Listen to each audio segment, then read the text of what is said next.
আরে এত আসতে হলে কি হয়? হাত চালু করো আর কাজ দ্রুত শেষ করো। কোমরে হাত দিয়ে দাঁড়িয়ে দাঁত কেলিয়ে হাসতে হাসতে বলে শিশির। রাগে গা জ্বলে যাচ্ছে, তার উপরে এই অসহ্য রোদ। কাপড়টাও মাথায় থাকছে না। বেশ বিরক্তির ভাব নিয়ে রিক্তা বলে, দূর ছাই, পারবো না আমি আর।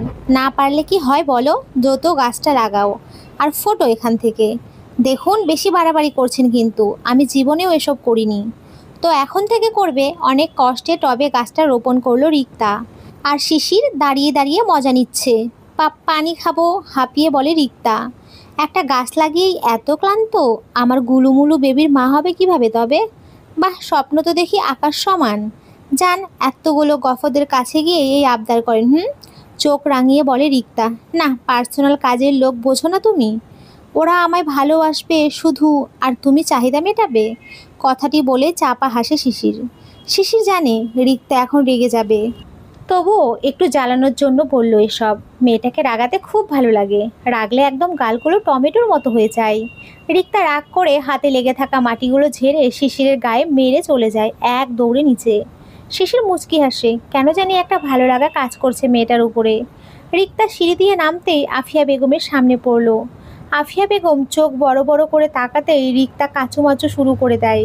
কপালে গালে কপালে চুলে দুই হাতে শাড়িতে পায়েও লেগে আছে মাটি, যেন মাটি দিয়ে গোসল সেরে আসছে মাত্র। রিক্তা বেশ লজ্জা পাচ্ছে। কি গো রিক্তা মা, তোমার এই অবস্থা কিভাবে হলো? শাশুড়ির কথায় রিক্তা কি বলবে বুঝতে না পেরে চুপ হয়ে দাঁড়িয়ে আছে। শিশির সিঁড়ি দিয়ে নামতে নামতে বলে, তোমার বৌমা ছাদে মাটি দিয়ে খেলনাপাতি খেলছিল এতক্ষণ। দেখো আমি ভিডিও করেছি। রিক্তা রাঙ্গান্বিত চোখে তাকালো শিশিরের দিকে। শিশির চোখ টিপ মারতেই চোখ ঘুরিয়ে নেয় রিক্তা। এমা, তোর গায়েও তো মাটি লেগে আছে। শিশিরকে উদ্দেশ্য করে বলেন আফিয়া বেগম, বাদ দাও আমার কথা, এই দেখো তোমার বৌমা ছাদে কিভাবে খেলছে। মোবাইলটা মায়ের দিকে এগিয়ে দিয়ে বলে শিশির। আফিয়া বেগম হাত বাড়ানোর আগে ছু মেরে রিক্তা ফোন নিয়ে নেয় আর আমতা আমতা করে বলে, আসলে মা তেমন কিছু না, আমি ফ্রেশ হয়ে আসি। বলেই শিশিরের দিকে তাকিয়ে রাগে ফুঁসতে ফুঁসতে চলে যায় রুমের দিকে।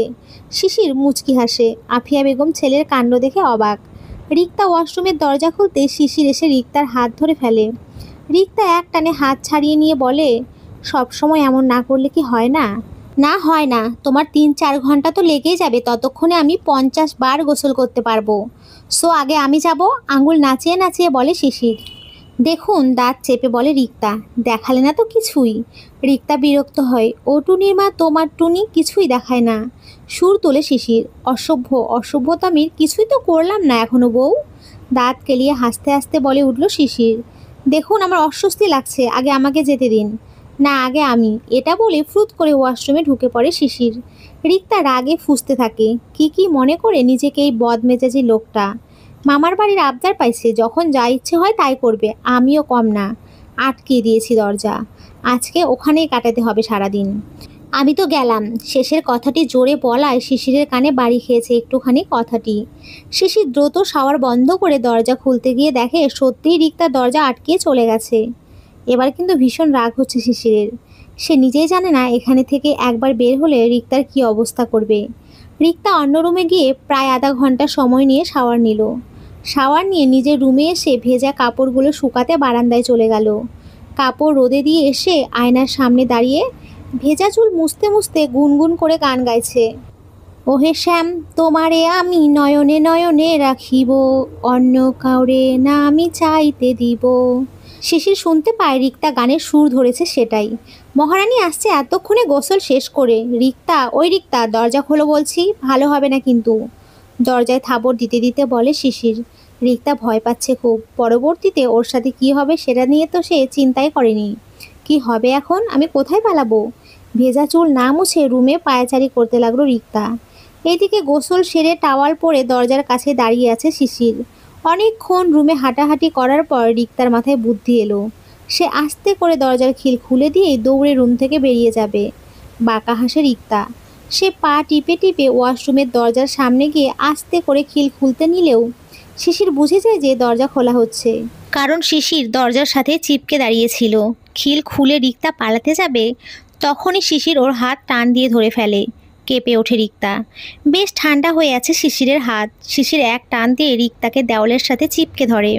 রিক্তার ভেজা চুলগুলো এলোমেলো হয়ে মুখের উপরে পড়ে আছে, আর ছোট ছোট চুলগুলো কপালে লেপ্টে আছে। গোলাপি অধরগুলো কাঁপছে রিক্তার। শিশির রাগ ভুলে যেন এক মুগ্ধতায় ডুব দিল, অসাধারণ চাহনি। রিক্তা বেশ নড়াচড়া করছে, কিন্তু কিছুতেই সে ছুটতে পারছে না। শিশির নিজের অজান্তেই এক হাত রিক্তার কোমরে রাখে। কেঁপে ওঠে রিক্তা। প্লিজ ছাড়ুন, কিছুটা থেমে থেমে বলে রিক্তা। হুশ, কোনো কথা নয়। এটা বলে শিশির অন্য হাত দিয়ে রিক্তার মুখে পড়ে থাকা চুলগুলো সরিয়ে দিচ্ছে খুব যত্ন সহকারে। আ আমি চিৎকার করব কিন্তু, থেমে থেমে বলে রিক্তা। করো, স্পষ্ট বলে দেয় শিশির। সত্যি সত্যি চিল্লাবো, কিন্তু চোখ বড় বড় করে বলে রিক্তা। চিল্লাও, যেন এক ঘোরের মধ্যে আছে শিশির। শিশির ধীরে ধীরে রিক্তার ঠোঁটের খুব কাছেই নিজের ঠোঁট নিয়ে যাচ্ছে। রিক্তার ঠোঁটের নিচের তিলটা যেন মাতাল করে দিচ্ছে শিশিরকে। শিশির রিক্তার ঠোঁটে ঠোঁট মেলাতে যাবে, তখনই শিশিরের ফোনে কল আসে। শিশির রিক্তাকে ছেড়ে ফোন হাতে নিতেই রিক্তা এক দৌড়ে রুম থেকে বের হয়ে যায়। রুম থেকে বের হয়েই জোরে জোরে নিঃশ্বাস নিতে লাগে রিক্তা।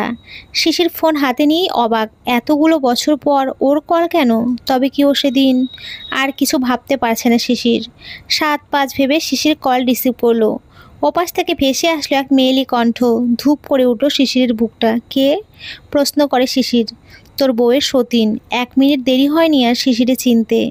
এটা যে তার বেস্ট ফ্রেন্ড নীলি, সেই ছোট্টবেলা থেকেই তাদের বন্ধুত্ব। আরে তুই ভয় পাইয়ে দিলি। তোর এই নাম্বার কেন? অবাক কণ্ঠে বলে শিশির। হ্যাঁ রে, সিমটা কিনে আমিও ভীষণ অবাক হয়েছি, কিন্তু এই নতুন সিম মাঝখানে কয়েকটা অক্ষরের পার্থক্য আছে।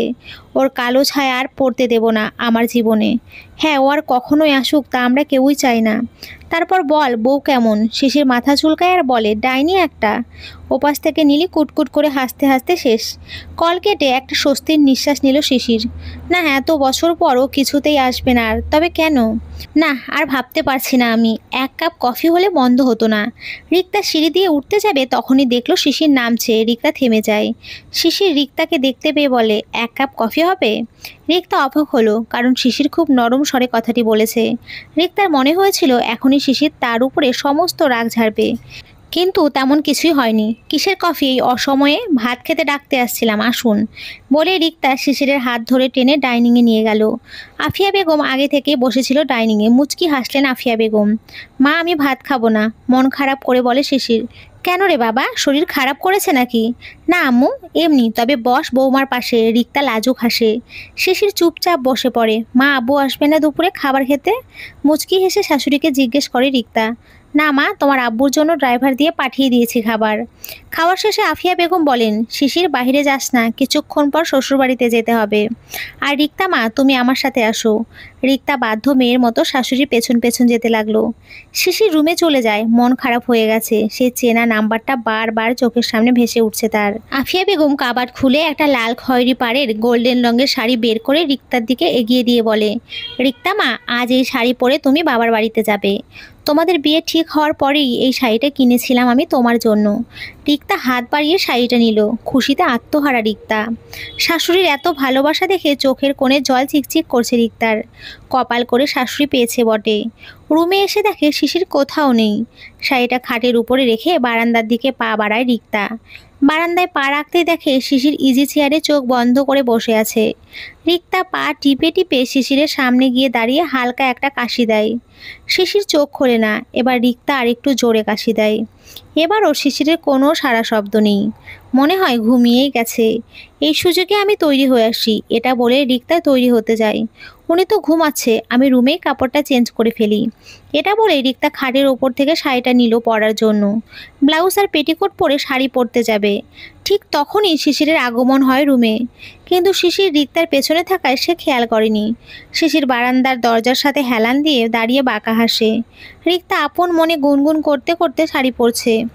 অনবদ্য লাগে শাড়িতে তোমায়, মুগ্ধ দৃষ্টিতে আনমনা হয়ে বলে শিশির। হঠাৎ এমন কথার শব্দে সে পেছনে তাকাতেই অবাক। ততক্ষণে শাড়ি পরা শেষ রিক্তার। আপনি? কিছুটা তুতলিয়ে বলে রিক্তা। শিশির ধীরে ধীরে রিক্তার খুব কাছে এসে খোপা করা চুলগুলো খুলে দিয়ে বলে, খোলা চুলে বেশ লাগে তোমায়। রিক্তা আমতা আমতা করে বলে, আপনি কখন জেগেছেন ঘুম থেকে? যখন তুমি শাড়ি পরতে শুরু করেছো। মিটমিট করে হেসে বলে শিশির। তার মানে? চোখ বড় বড় করে বলে রিক্তা। হ্যাঁ দেখেছি, দাঁত কেলিয়ে হাসে শিশির।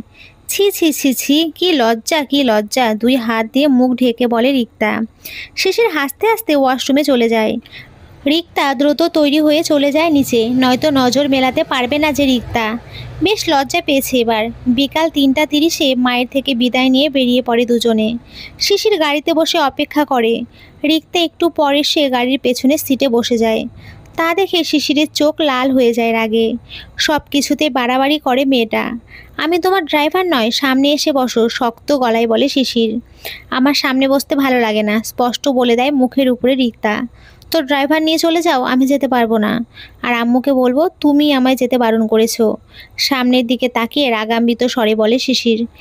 রিক্তা আর কথা না বাড়িয়ে সামনের সিটে চলে আসে। বেশ অস্বস্তি লাগছে তার, লজ্জা করছে খুব কিছুক্ষণ আগের ঘটনার জন্য। সিট বেল্ট বাঁধো। পারি না, মাথা নিচু করে বলে রিক্তা। শুধু কি চিল্লাইতে পারো গলা ফাটিয়ে? ঝাঁঝালো গলায় বলে শিশির।